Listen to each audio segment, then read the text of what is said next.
Hey guys, this is not going to be a picking video today.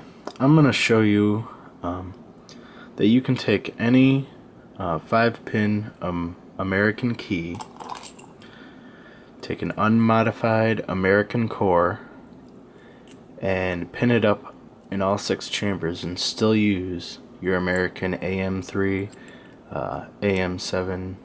Well, actually, I think that AM7 is a 6-pin key, but you can use any 5-pin key and it'll work.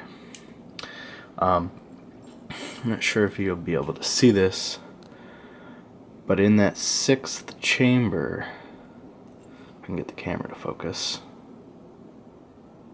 Come on.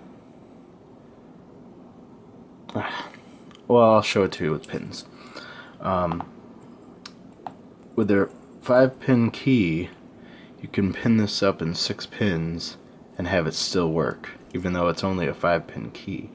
What actually happens is the tip of the key right here will actually push that pin up. Now over here I have all the pins ready. What I've noticed, or well, what I've found, is that if you use an American number 5 pin, and as you can see, hopefully, if I can get the camera to focus, that sits down into the chamber there. And if we put this key in, you can see that that pin does rise to the shear line. Actually, I think it's a little above the shear line.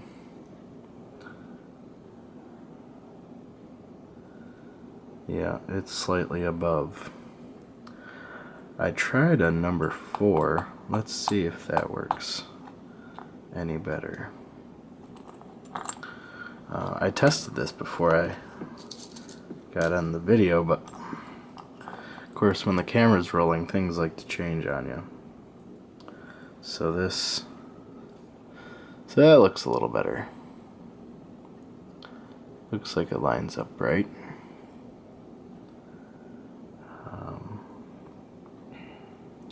Anyway, so this should work with any AM3 key. Here I have an old Junk Brothers lock, and it's 5-pin key. This is also the AM3. If we put that in there, that also brings that pin up to the shear line. I'm gonna put that pin back in there. Get out of there. Okay.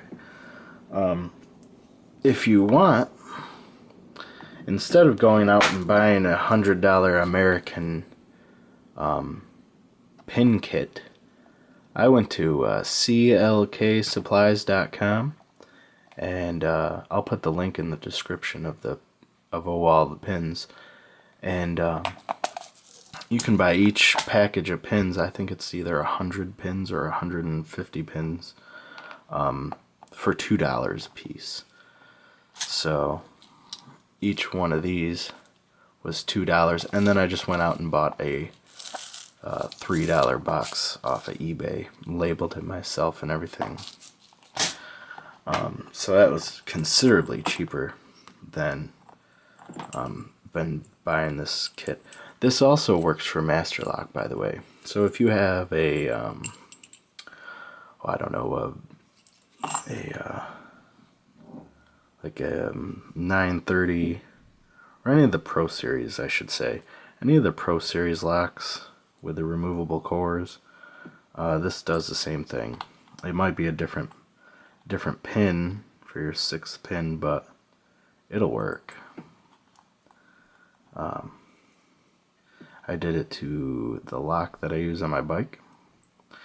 It worked perfectly. I filled it with serrated pins and put that 6th pin in there, and it worked. I was super surprised.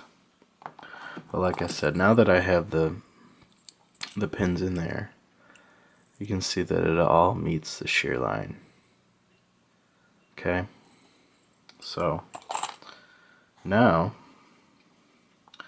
I didn't load the top pins yet because I wanted to show that that I was going to be using serrated top pins and spool pins, and it's good to alternate. So I'm going to use, whoops, I find it a little easier to load 5 and 6 first. So spool and then serrated. Sorry, hold on, let me get a good grip on this. I'll try to do this as fast as possible because we're already at 5.5 minutes. This is supposed to be a short instructional video. And then flip over to the next and then load 4. Whoops. That went into 3. And then load 4 through 1. So I should have had this pre-done, but I wanted to show you the top pins that I would be using.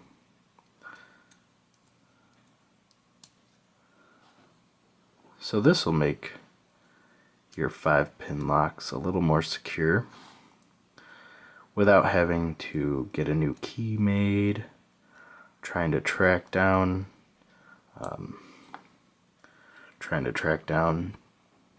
6-pin keys or stuff like that. So without further ado, let's put the plug back in, and you can hear it lock into place. Okay, so we are locked.